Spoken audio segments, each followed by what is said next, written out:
जनतेसाठी कुणाशी भेटणारा आपला चॅनल सत्यमुख।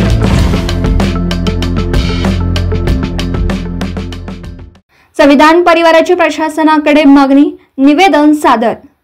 आरोग्य हक्काचा कायदा महाराष्ट्रात लागू करण्याची मागणी संविधान परिवाराकडून निवेदनाद्वारे इचलकरंजी येथील प्रांताधिकारी कार्यालयाकडे करण्यात आली।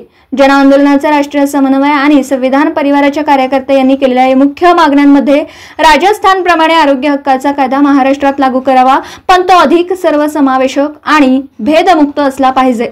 सार्वजनिक आरोग्य सेवा बळकट करावी, खाजगीकरण थांबवावं, कर्मचारी भरती करावी, मोफत औषधं द्यावीत, कमजोर घटकांसाठी विशेष धोरण, यामध्ये कामगार, महिला, ट्रान्सजेंडर, दलित, आदिवासी यांच्यासाठी आरोग्य सेवेची हमी असेल। आरोग्य हक्कात मानसिक आरोग्याची जोड देत मानसिक सामाजिक आरोग्य सेवांचा समावेश असावा। हवामान बदलाच्या संकटांचा आरोग्यावर परिणाम होत असल्याने आरोग्य सेवा संकट प्रतिकारक्षम करणं गरजेचं आहे। यासाठी पुरेशा निधीची मागणी व्हावी, त्यासाठी आरोग्य बजेट त्वरित दुप्पट करावं आणि हळूहळू 5 ते 6% पर्यंत वाढवावं। कामगार आरोग्यावर लक्ष केंद्रित करावं।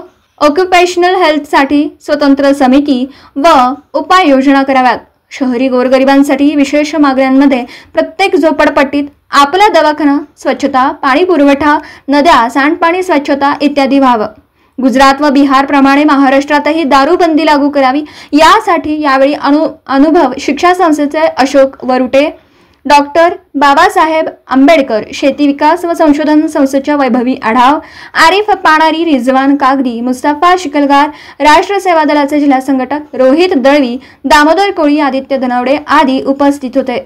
दीपक पंडित, इचलकरंजी।